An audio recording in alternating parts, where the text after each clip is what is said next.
today we are going to learn part number 3, that is reproduction of in lower and higher animals, chapter number 2, biology. Okay, आतापर्यंत आपण काय ती रिप्रोडक्शनची definitions बघितली होती, sex organs म्हणजे काय ते बघितले होते, गॅमेट्स बघितले होते, गॅम्युअल्स वगैरे या सगळ्या गोष्टी पाहिल्या होत्या.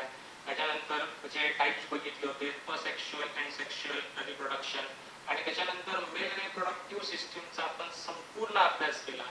आणि या पार्ट मध्ये आता जवळजवळ आपण फिमेल रिप्रोडक्टिव्ह सिस्टीमचा आपण अभ्यास करणार आहोत. मग आता ही जी तुम्हाला डायग्राम दिली, जसं की आपल्याला पण मेल रिप्रोडक्टिव्ह सिस्टीम साठी आपल्याला एक डायग्राम दिली होती, त्याची तुम्हाला मी ह्या पद्धतीने स्क्रीनशॉट काढून दिला होता, त्यानंतर सगळी नावं सांगितली होती. याही पद्धतीने तुम्हाला मी ही डायग्राम इथे प्लॉट केलेली आहे आणि तुम्हाला या सगळ्या लेबलिंग करायचे या सगळ्या पार्ट्सची. तर आता आपल्याला ज्या काही पार्ट्स आपल्याला लर्न करायचे या आजच्या ह्या व्हिडिओमध्ये, त्याचे मी तुम्हाला काही पार्ट्सची नावं सांगणार आहे. This part is called as a vagina part, then this is called as a uterus, okay, uterus, and this is your oviduct. आपण तुमचा oviduct म्हणू शकता, आपण तुम्ही oviduct म्हणू शकता. आणि हे oviductला या ओव्हरीजला, त्या ओव्हरीजला त्यांनी काय करून ठेवलेलं, बांधून ठेवल्यासारखं दिसलेलं, असं टाईट पकडून ठेवल्यासारखं दिसलेलं. ही तुमची ओव्हरी आणि हा पण तुमचा ओव्हरी आहे. हा क्लोज ओव्हरी आणि हा ओव्हरीला जसं आपण टेस्टिस मध्ये बघितलं होतं, मेल रिप्रोडक्टिव्ह सिस्टीम मध्ये दोन्ही साईडला तुमच्या टेस्टिस असतात आणि एक साईडची टेस्टिस तुम्हाला कट करून दाखवली होती, इंटरनल पार्ट. तसा ह्या ओव्हरी मधला वरचा भाग म्हणजे असा कट केलेला आहे आणि पुन्हा कट करून हा इंटरनल पार्ट तुम्हाला इथे दाखवायचा आहे. तर आज आपल्याला ह्या संपूर्ण ह्या इंटरनल पार्टची, फिमेल रिप्रोडक्टिव्ह सिस्टीमचे जे इंटरनल पार्टचं आणि जवळजवळ ओव्हरीचं आणि युटेरस आणि 2-4 गोष्टी आहेत, यापैकी ह्या 1, 2, 3, 4, 5 कव्हर करण्याचा आपण प्रयत्न करूया आणि ह्या दोन आपण नंतर पाहूया. सो जेवढं कव्हर करता येईल तेवढं आपल्या ह्या व्हिडिओमध्ये आपण बघूया. तर इथे जर मी तुम्हाला सांगितलं, हा तुम्हाला सांगितला पार्ट हा वजाइना पार्ट आहे, हा युटेरस आहे, this is a ovary, this is a ovary duct असं आपण म्हणू शकतो. अशा पद्धतीने हे मी 2-4 लेबलिंग तुम्हाला सांगितले, बिकॉज आपल्याला ह्या गोष्टीचा ह्या व्हिडिओमध्ये, ह्या पार्टमध्ये आपल्याला स्टडी करायचा. Okay, so the female reproductive system, the female reproductive system consists of the following parts. Number 1, a pair of ovaries. Okay, this is a ovaries. Okay, this is a pair of ovaries. Pair of ovary duct. हा जो part आहे हा ovary duct चा part आहे. This is your ovary duct. आणि हे अशा पद्धतीने याला काय पकडून ठेवल्यासारखे राहतात. कोणाला? तर ओव्हरीला. Uterus. This is your uterus. Vagina. Okay, external genitalia, that is uvula. हा uvula असणार इकडे. Okay, a pair of vestibular glands and a pair of mammary glands. So we will move on the next slides. Now first part is that ovary. Okay, what do you mean by ovary?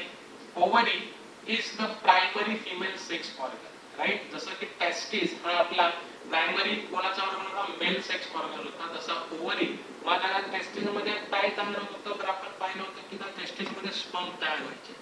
मग या ovary मध्ये काय तयार होणार आहे, egg तयार होणार आहे, कारण काय हे प्रायमरी सेक्स ऑर्गन आहे, त्यामुळे ओव्हरी मध्ये एग तयार होतात, production of egg. And in male reproductive system we see that is here sperm will be product in the testis. Okay, so that's why in male reproductive system testis is the primary male organ and here ovary is the primary female sex organ. Okay, so its main function is production of egg or ova.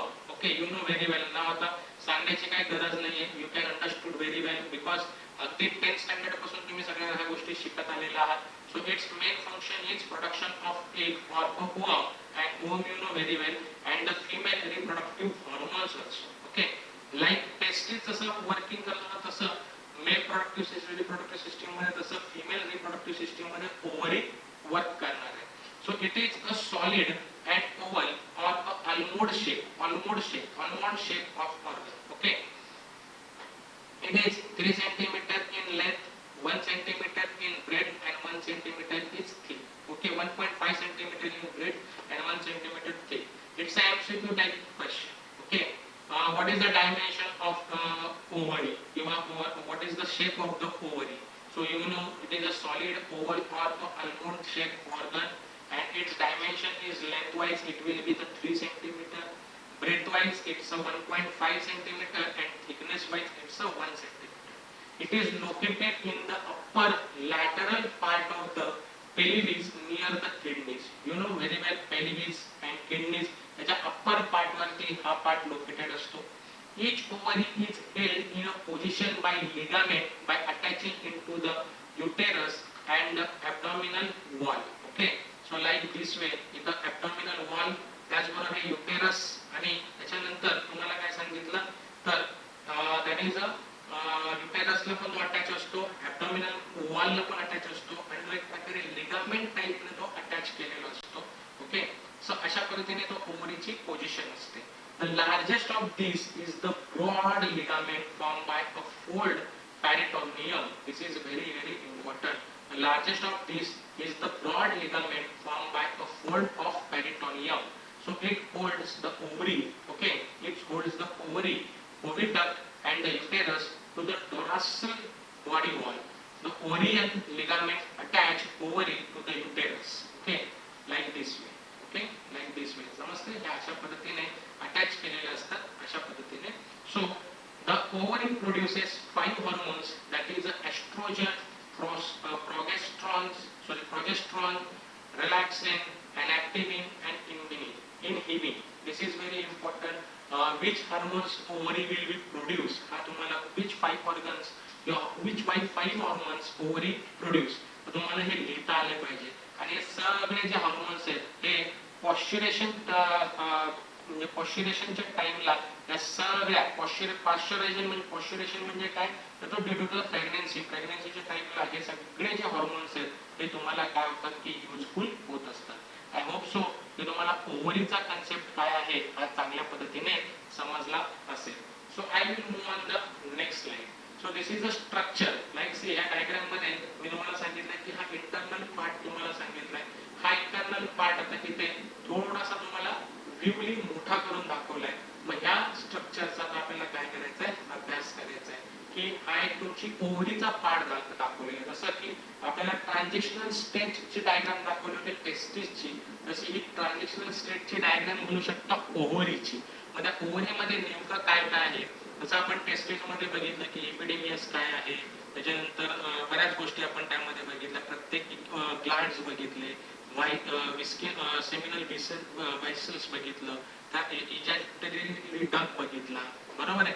मग पॉफर्स glands बघितले, हे त्याचे functions काय होते हे आपण mail reproductive system मध्ये पाहिले. तसं या ओव्हरीच्या आतमध्ये काय असतं, जसं की तिथे एपिडेमियस वगैरे सगळे पार्ट्स आपण पाहिले, तसे या ओव्हरीमध्ये कोणते कोणते पार्ट्स असतात. आणि तिथे आपण पाहिलं की स्पर्म डेव्हलपमेंट होते आणि इथे काय होणार आहे एक डेव्हलपमेंट होणार आहे. मग ते कशा पद्धतीने होतं ह्या गोष्टीचा आपल्याला अभ्यास इथे करायचा आहे. So let's learn structure and development of the ovary. Each ovary is a compact structure, okay, differentiated into a central part called as medulla. म्हणजे हा जो पार्ट दिसतोय संपूर्ण हा इथे काय सांगितलंय की प्रत्येक ओव्हरी हे काय असते कॉम्पॅक्ट स्ट्रक्चर आहे. जरा हे थोडंसं कॉम्प्लिकेटेड आहे rather than the testis and all this thing male reproductive system पेक्षा. तर हे कॉम्प्लिकेटेड आहे, वर्ड तुम्हाला खूप हेवी आहे, हे वर्ड्स तुम्हाला प्रत्येक वेळेला लक्षात ठेवणं खूप गरजेचं आहे आणि यासाठी तुम्हाला वारंवार वाचन करणे गरजेचं आहे. मग आता काय सांगितलंय की इच ओव्हरी इज कॉम्पॅक्ट स्ट्रक्चर, एक वेगळं कॉम्प्लिकेटेड स्ट्रक्चर असतं आणि हे differentiated into a central part आणि या सेंट्रल पार्ट पासून हा डिफरन्शिएट होत असतो आणि त्याला आपण काय म्हणतो तर मेडुला म्हणतो. हा मेडुला आहे इथे दिसतंय तुम्हाला डायग्राम मध्ये, त्याला मेडुला म्हणतो. And the outer part called as cortex, आणि हा त्याचा आउटर पार्ट जो इथे दिसतोय त्याला आपण काय म्हणतो कॉर्टेक्स असं आपण म्हणतो. काय म्हणतो कॉर्टेक्स असं आपण म्हणतो. येत्या लक्षामध्ये the cortex is covered externally by a layer, okay, by a layer that is called as a germinal epithelium. आणि हा जो कॉर्टेक्स आहे हा संपूर्ण कॉर्टेक्स हा संपूर्ण आपले इंटरनल पार्ट त्याला अशी मण्यांसारखी एक माळ, जसे आपण मण्यांची माळ म्हणतो ना अशा पद्धतीने एक एक लेयर मध्ये ते काय असतात की बंदिस्त असतात, कव्हर्ड असतात. आणि हे एक्सटर्नली जो लेयर आहे त्या लेयरला आपण म्हणतो जर्मिनल इपिथेलियम. जर्मिनल इपिथेलियम असं आपण इथं म्हणतो. The stroma or loose connective tissues of the medulla has a blood vessel. मग आता हा जो मेडुला आहे बरोबर आहे, काय सांगितलंय loose connective tissues of medulla, म्हणजे हे जे मेडुला आहे यामध्ये कशाचे वेसल्स असतात तर ब्लड वेसल्स कंटेन केलेले असतात. त्या लक्षामध्ये वेसल पण त्याच्यामध्ये असतात, वेगवेगळ्या प्रकारचे वेसल्स आहेत, नर फायबर्स पण त्याच्यामध्ये तुम्हाला पाहायला मिळतं. सो हे सगळं लिहिणं तुम्हाला गरजेचं आहे. हे 3 ते 4 मार्काला हा प्रश्न येऊ शकतो. The outer cortex is more compact and granular. Okay, granular हा वर्ड तुम्हाला लक्षात ठेवायचा आहे. The outer cortex, okay, the outer cortex is a more compact and granular. हा कॉर्टेक्स जो आहे हा त्याचा आउटर पार्ट हा मोर कॉम्पॅक्ट असतो आणि ग्रॅन्युलर असतो. It shows a large number of tiny masses of cells called as a ovarian follicles. आणि हे जे तुम्हाला दिसतंय की याच्यामध्ये हे जे फॉलिकल्स आहेत याला ओव्हरियन पण म्हणू शकतो किंवा ओव्हरियन फॉलिकल्स हे प्रत्येक असे फॉलिकल्स असतात. हे फॉलिकल्स तुम्हाला याच्यामध्ये फाइंड आउट मिळतात, म्हणजे तुम्हाला पाहायला मिळतात. हे various tiny masses of cell असतात अशामध्ये, तर या आउटर कॉर्टेक्स मध्ये. I hope so you can understood this very well. So these are collectively from the immature ova originating from the cell of the dorsal endodome of the yolk sac. मग एक प्रकारचे एक sack असतात इथे, आणि ह्या egg sack मधून हे फॉलिकल्स हे काय असतात की हे ओवा हे ओरिजिनेटिंग होतात या सेल मधून, आणि हे असे बारीक बारीक बारीक बारीक पहिले प्रायमोडरियल फॉलिकल्स तुमचे बाहेर पडतात, इथे एंटर करतात आणि या सॅक मध्ये जमा व्हायला सुरुवात होत असते. The cell migrate to the gonadal rise, okay, during the embryonic development and divide a mitochily. Now these cells are called as oogynia. Okay, oogynia म्हणू शकतो किंवा ओसायकेट oogynia असं म्हणू शकतो. oogynia, ओके, म्हणजे हेच सेल नंतर पुढे जाऊन काय करतात की रिप्रोडक्टिव्ह सिस्टीम साठी मदत करतात. सुरुवातीला ते काय करतात की मिटॉक्लिकली डिवाइड होतात, नंतर मायसॉक्लिकली डिवाइड होतात, म्हणजे 2 and नंतर डिप्लॉइड असतात. सुरुवातीला डिप्लॉइडच्या नंतर हॅप्लॉइड होतात. एम्ब्रॉनिक डेव्हलपमेंटच्या वेळेला या सगळ्या गोष्टी घडून येत असतात, आणि म्हणून त्या सेलला आपण oogynia असं आपण म्हणतो. oogynia असं आपण म्हणतो. oogynia. As the oogynia continue to grow in size, they are surrounded by a layer granulosa, okay, granulosa cell, okay, and form the remediates of the ovarian follicles. आणि मग अशा पद्धतीने ज्यावेळेस ते एंटर करतात, ओके, या कॉर्टेक्स मध्ये येतात, मेडुलाच्या मधून अशा पद्धतीने ते बाहेर येतात, त्यावेळेला त्याचा पहिला फॉर्म असतो तो म्हणजे कुठला, तर फॉलिकल्स असं आपण त्याला म्हणतो. मग हे पहिली स्टेज काय असेल याची, प्रायमोडियल फॉलिकल्स असं आपण त्याला म्हणू शकतो. Okay, so the process of the oogenesis start much before the birth of the female baby, and by the end of the 12 weeks the ovary is fully formed. It has more than 2 million primordial follicles in it. म्हणजे आता ही जी process होते oogenesisची, ही कधी start होते, तर before the birth of female baby. Suppose जर birth दी female baby असेल, birth होण्याच्या आधी 12 दिवस, बर्थ होण्याच्या आधी by the end of the 12 weeks, म्हणजे बर्थ होण्याच्या आधी समजलं की ती फिमेल बेबी आहे, ती फिमेल बेबीच्या बर्थच्या 12 आठवडे अगोदर हे काय होतात की त्या फिमेल बेबीच्या आतमध्ये, म्हणजे फिमेल बेबीच्या त्या स्ट्रक्चर मध्ये, ओव्हरी मध्ये, ओके, ओव्हरी मध्ये काय होतात की हे प्रायमोर्डियल फॉलिकल्स, हे प्रायमोर्डियल फॉलिकल्स किती तयार होतात, तर 2 मिलियन प्रायमोर्डियल फॉलिकल्स त्यावेळेला तयार होत असतात. ओके, त्यावेळेला. So the cell of germinal epithelium gives rise to a group of oogynia projecting into the cortex in the form of cord called as egg tube of a T-fluger. Okay, मग आता हे कशा मार्फत त्या तिथे येऊन पोहोचतात, तर एक त्यांची oogyniaचे कॉर्टेक्स मध्ये एक ट्यूब असते, एक ट्यूबच्या मार्फत ते पॅरामोडियल फॉलिकल्स तिथे येऊन तयार झालेले असतात. Each cord at its end has a round mass of oogynial cells called as an egg nest. Okay, I hope so की तुम्हाला या सगळ्या गोष्टी समजतायत. So from which the primordial ovarian follicles develops. आणि अशा पद्धतीने इथे प्रायमोर्डियल फॉलिकल्स पहिले तयार होत असतात. सो आय होप सो की तुम्हाला कधी ते तयार होतात ते तुम्हाला समजलं असेल. So each primordial follicles has at its center a large primary oocyte that is 2 and surrounded by a single layer of a flat follicular cell. the primary oocyte starts with its meiosis division but gets arrested it at a meiosis 1. Of the 2 million pyramidical follicles embedded in the vital ovary, only about 1 million remain at birth. आणि ज्या वेळेला त्या female बेबीची birth होते त्यावेळेला बर्थच्या आधी त्याच्यामध्ये paramedical प्रायमोर्डियल follicles किती असतात 2 मिलियन आणि ज्यावेळेस बर्थ होते त्यावेळेस त्याचे निम्मे काय होते त्याच्या निम्मे ते प्रायमोर्डियल फॉलिकल्स एम्बेडेड होतात ओके इन द फायटल ओव्हरी आणि त्याच्यापैकी फक्त 1 मिलियन फक्त त्यावेळेला रिमेन राहतात at the time of the birth and after that only about 40,000 remain at the time of the puberty आणि त्याच्यानंतर फक्त मग बर्थ झाल्याच्या नंतर काही कालांतराने फक्त 40,000 puberty at the time of the puberty ह्या प्युबर्टी मीन्स काय की मेन्शुरल काय म्हणू शकतो प्युबर्टीच्या टाइमच्या वेळेला फक्त ते 40,000 रिमेन्स असतात आणि त्या large scale destruction of the primordial follicles during the growth is called as atresia आणि ह्या पद्धतीने ज्या वेळेला प्युबर्टी सिस्टीम येते प्युबर्टी टाइमच्या वेळेला 40,000 रिमेन असतात आणि अशा पद्धतीने ते प्रायमोर्डियल फॉलिकल्स हे त्यांची ग्रोथ होत असते त्या पिरियडला आपण अट्रेसिया असं आपण म्हणतो.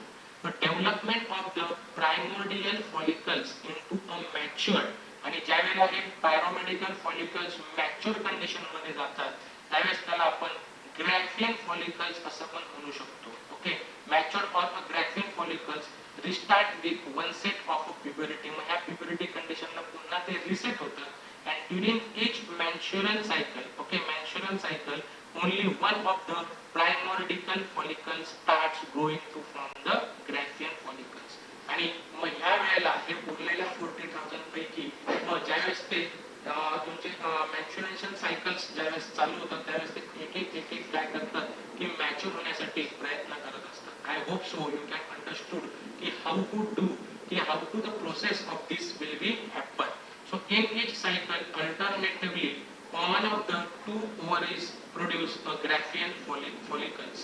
आणि प्रत्येक सायकलच्या वेळेला त्याच्यापैकी एक किंवा दोन हे ओव्हरीज मधले हे काय करतात की मॅच्युअर्ड फॉलिकल्स हे फॉलिकल्स एक तयार करत असतात फॉलिकल्स तयार होत असतात.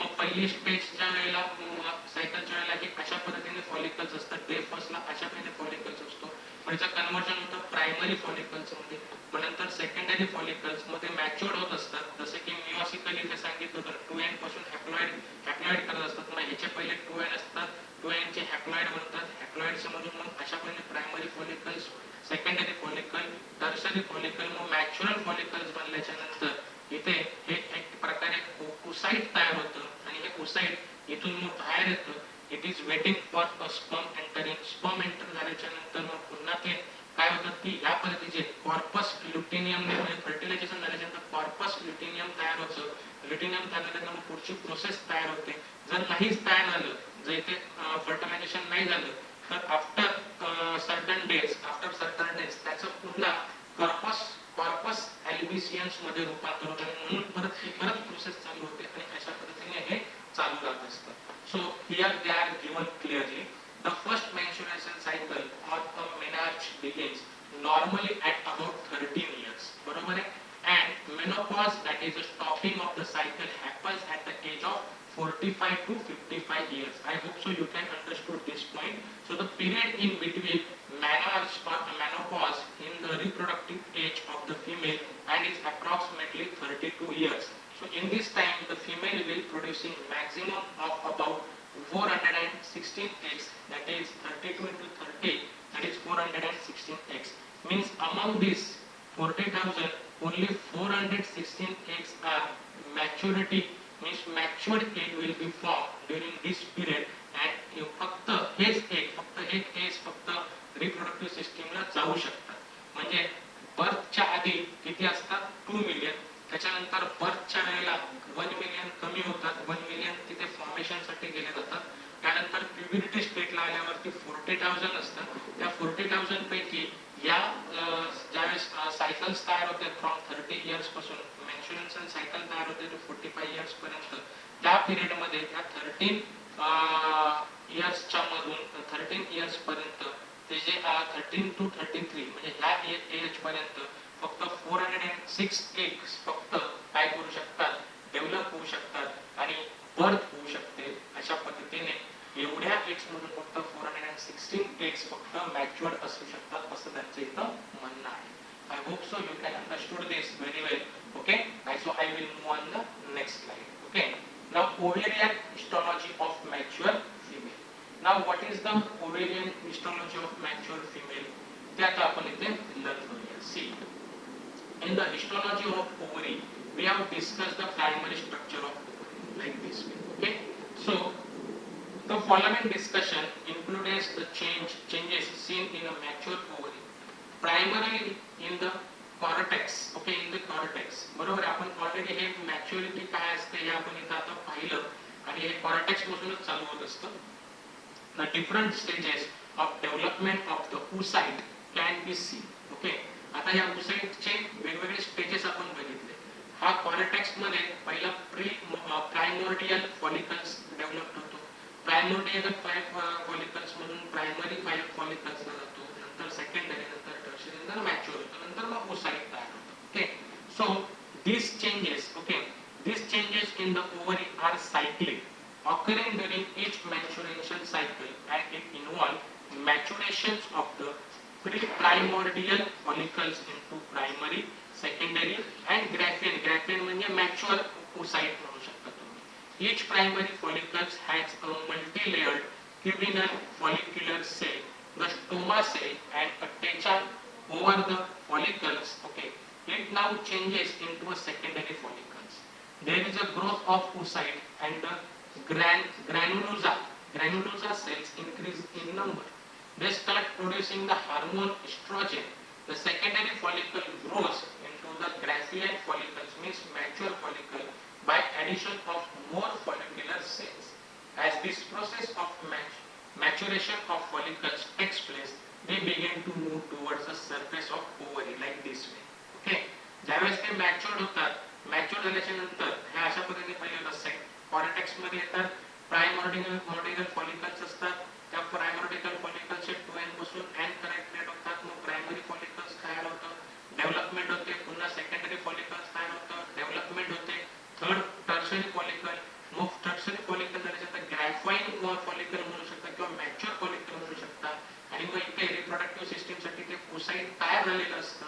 आणि मग हे oocyte हे काय होतं की हे oocyte या इथून येऊन या बाउंड्रीवरती ते थांबतं, waiting for the male reproductive system आणि द स्पर्मचा वेट इथं करत असतो. ओके, सो अशा पद्धतीने त्या प्रोसेस घडत असतात. सो काय होतं पहा, so the Graafian follicles presents against the thin wall of the ovary, giving it a blistered appearance.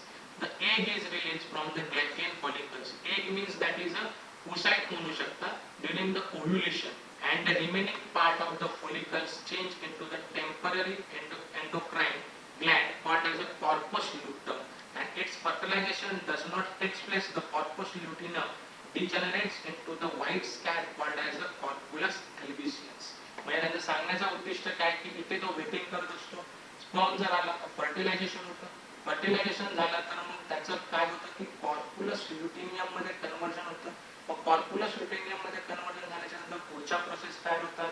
मग तिथे काय तयार होतं तर तुमचं त्यांनी सांगितलंय की ओव्ह्युलेशनला जातं.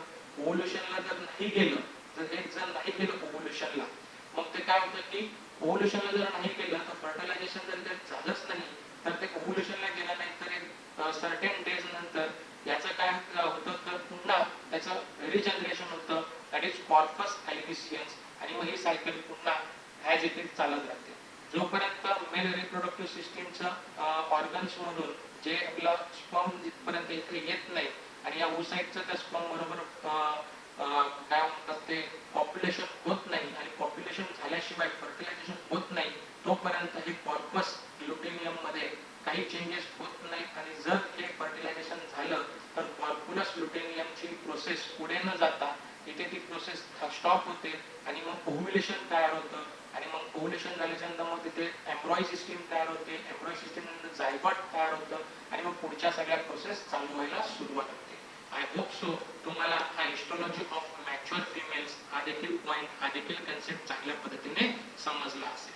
So this is a structure of a Graafian follicles. जे ओसाइट आहे, जे मॅच्युअर्ड ओसाइट, त्याचं आपल्याला एक स्ट्रक्चर त्यांनी इथं दिलेलं आहे. ओके, जसं की आपल्याला इपिडेमियसचं त्यांनी स्ट्रक्चर सांगितलं होतं आणि टेस्टिसचं स्ट्रक्चर सांगितलं होतं, तसं ते ग्राफियन फॉलिकलचं एक स्ट्रक्चर त्यांनी इथं आपल्याला स्टडीसाठी दिलेलं आहे. See, what is the Graafian's follicle? Graafian follicle is a mature ovarian follicles. Okay, हा एक matured एक काय आहे, ओरियन आहे. ओके, आणि एक follicles आहे, बरोबर. And eccentric secondary oocyte. Eccentric secondary oocyte is surrounded by a non-cellular layer of the zona pellucida. म्हणजे हे जे लेयर आहे, या लेयरला त्यांनी काय कशाने कव्हर केलेलं आहे, तर नॉन सेल्युलर एक असा एक ऑर्गन आहे फिमेल मध्ये की फक्त इथे तो कुठल्या सेलने न बनलेला आहे, कुठल्याच सेलने बनलेला नाहीये, आणि त्याला आपण काय म्हणतो, झोना पेलुसिडा, पेलुसिडिया असं आपण म्हणतो. मे बी एमसीक्यू पॉइंटचा प्रश्न बनतो इथं की in female organs which is a non-cellular layer, okay, and in female organ that is a one non-cellular layer is created at the time of the Graafian follicle, and what is that, त्या लेअरचं नाव काय असं तुम्हाला विचारू शकतो. What is that name, that layer names. तर तुम्हाला हे लक्षात आलं पाहिजे, zona pellucida. Okay, pellucida secreted, हा सिक्रेट काय करतो, secreted by the vitelline membrane of oocyte. Vitelline membrane of oocyte, oocyte साठी तो विटायलिन मेम्ब्रेन सिक्रेट करण्याचं काम करतो, म्हणजे सोडतो तिथे. The outermost protective and fibrous coverage is called as अ टेका, पेशा एक्स्ट्रिना, पेशा एक्स्ट्रिना.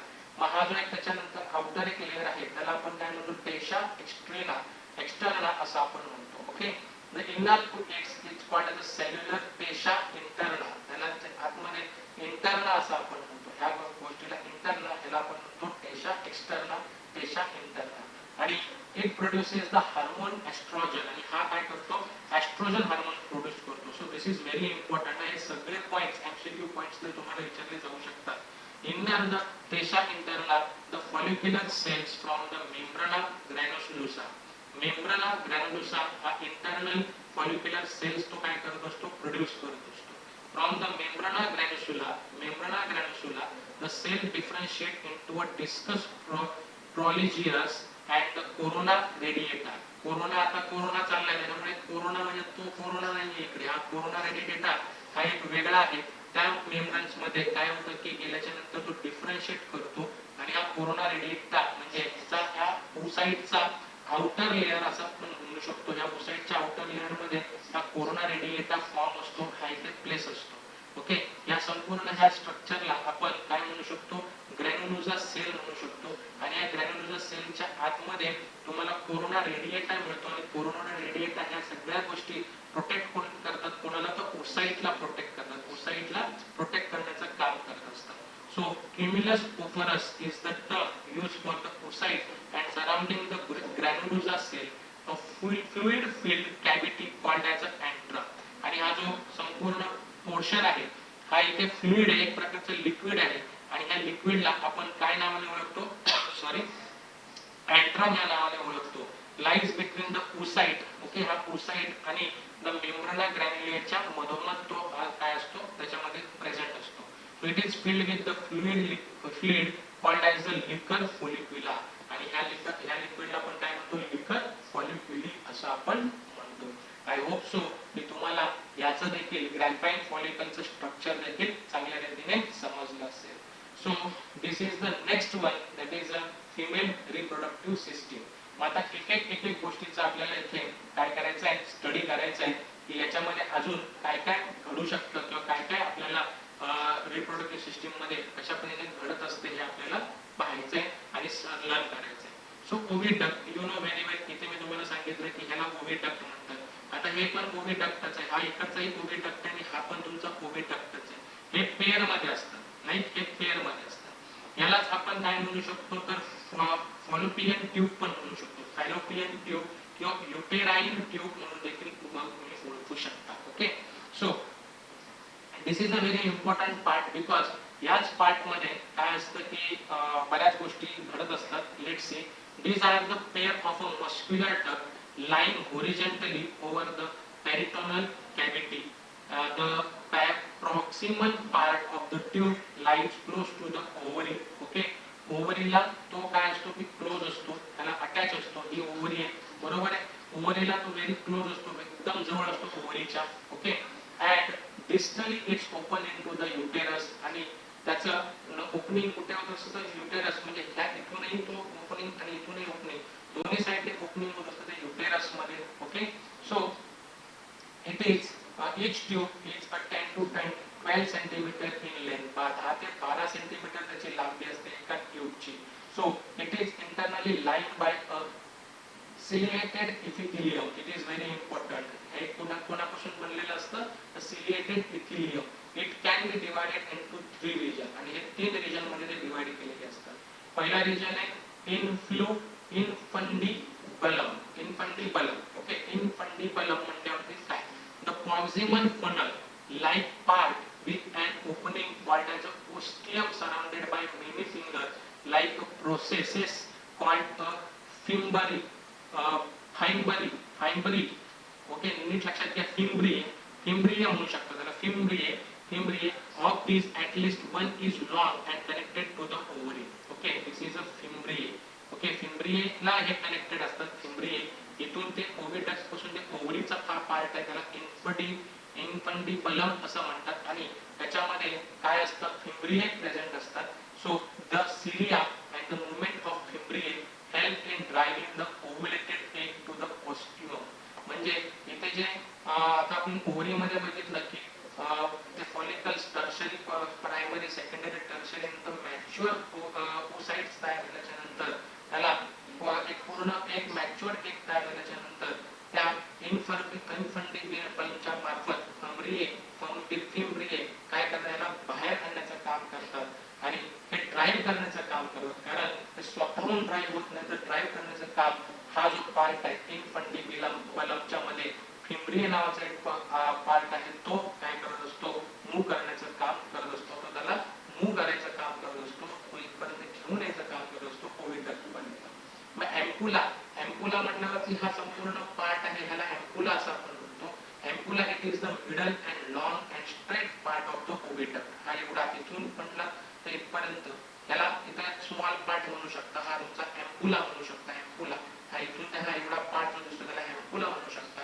हा काय आहे, त्या मिडल आणि लॉंग आणि स्ट्रेट पार्ट आहे त्या ओव्हिडक्टचा. आणि इथे काय होतं की जसं स्पर्म इथून इथे एंटर करतं, इथून एंटर करून युटेरस मध्ये येतं, इथे आल्याच्या नंतर तो इथून इथपर्यंत येण्याचं काम स्पर्म मध्ये पण तुम्हाला बघितलं, काल आपण बघितलं होतं की फॅब्रिझोल, फ्रुक्टोज आणि पोस्टेजेन्स हे बरेचसे त्याच्यामध्ये काय असतात की ऍसिडिक नेचरवाले लिक्विड्स असतात. 60%, 30% मी तुम्हाला सांगितलं होतं. वासायकल मध्ये पण बघितलं होतं, स्पायनल. सो ते हे सगळे इथपर्यंत येण्याचं काम करतात एम्पुला पर्यंत. आणि इथं फर्टिलायझेशन प्रोसेस इथं टेक प्लेस होते. ह्या रिजन मध्ये फर्टिलायझेशन प्रोसेस होण्याचं काम होत असतं. आणि नंतर मग ते काय करतात, isthmus or cornua, the distal narrow part of the duct opening into the युरेटस. फर्टिलायझेशन झाल्याच्या नंतर मग पुढची प्रोसेस ते युरेटस मध्ये आणण्याचं काम हे काय करतं, इस्टमस किंवा कोरुना असं आपण म्हणू शकतो. कोरुना आणि कोरुना असं आपण त्याला म्हणू शकतो. I hope so you can understood this topic also. Now the female reproductive system, again third part is that uterus. मग it is commonly also called the womb. याला आपण womb पण म्हणू शकतो, राईट. womb झाल्याच्या नंतर काय होतं की it is a hollow muscular pear shaped organ located above and behind the urinary bladder. It is about 7.5 centimeter long, 5 centimeter broad and 5.5 centimeter thick. I hope so you can understand. After fertilization इथून हा सगळा निघाला, इथं fertilisation झालं. Fertilisation झाल्याच्यानंतर तो uterus मध्ये येणार, तिथे काय होणार, ओम तयार होणार. ओम तयार झाल्याच्यानंतर मग तिथे जायगॉट, मग एम्ब्रॉयो, ह्या सगळ्या गोष्टी घडायला सुरुवात होणार. सो आता uterus can be divided into 3 region. That is fundus. It is the upper dome shape part. Normally implantation of the embryo occurs in the fundus. बरोबर आहे. आताच तुम्हाला मी सांगितलं. So body, it is the broad part of the uterus which which is gradually tapped downwards. Okay, tapped downwards, broad part असतो. So cervix, it is the narrow knee about 2.5 centimeter length. It extends into the vagina. इथं vaginaच्या मध्ये extend केलेली असते. So जो after parturition, parturition म्हटल्यावर जो child birth होणार आहे from this side तो child काय होणार आहे, out होणार आहे, तिथून child बाहेर होणार आहे. So its passage has two opening and internal OS, that is towards the baby, and external OS towards the vagina. म्हणजे इथे दोन प्रकारचे OS असतात. ओफिसाइज, ओके, ओफिसाइज म्हणू शकता. You know what you mean by orifices. Already मी तुम्हाला male reproductive system मध्ये मी सांगितलं की ओफिसाइज काय असतं. सो ओफिसाइज मीन्स टू काय, there is a orifices means a hole. So there is a two orifices, two opening असतात. One is a internal and second म्हणजे एक्सटर्नल. आणि एक्सटर्नल एक कुठे असतं, वजायनाला असतं, आणि इंटरनल पण त्या बॉडीला अटॅच असतं. Okay, so internal is the uterine wall can be distinguished into three layers. So internal जो OS आहे त्याचं पुन्हा 3 layers मध्ये डिस्ट्रीब्युशन असतं. एक म्हणजे outermost perimetrium, middle thick muscular meningeum made up of a thick layer of a smooth muscle. Vigorous contraction of this muscle cause labor during the parturition. I hope so की इथं काय त्यांनी दिलंय हे तुम्हाला चांगल्या रीतीने समजलं असेल. So I am not going to explain this. Okay, vigorous contraction of these muscles cause labor during the parturition, that is the childbirth. Childbirthच्या वेळेला various kinds of the vigorous actions होत असतात. Okay, like up and down various kinds of actions त्यावेळेला होत असतात मसलच्या, आणि त्याच्यामुळे या मसल्सला labouring म्हटले. लेबर म्हणजे कुठल्याही गोष्टीचं श्रम वगैरे म्हणता येणार नाही. Labour means one kind of the pain during the parturition. Parturition means during the pregnancy, that is a childbirth. So the innermost layer called as the endometrium or a muscle membrane is made up of a stratified epithelium. So हे सगळे muscle कशाने बनलेले असतात तर stratified epithelium. So the thickness of this layer regularly undergoes changes during the menstrual cycle. It is richly supplied with a blood vessel and urine glands. This provides a nourishment to the development of coitus. Okay, I hope so you can understood this all the concept what you mean by the uterus. Uterus मध्ये कोण कसं तयार होतं.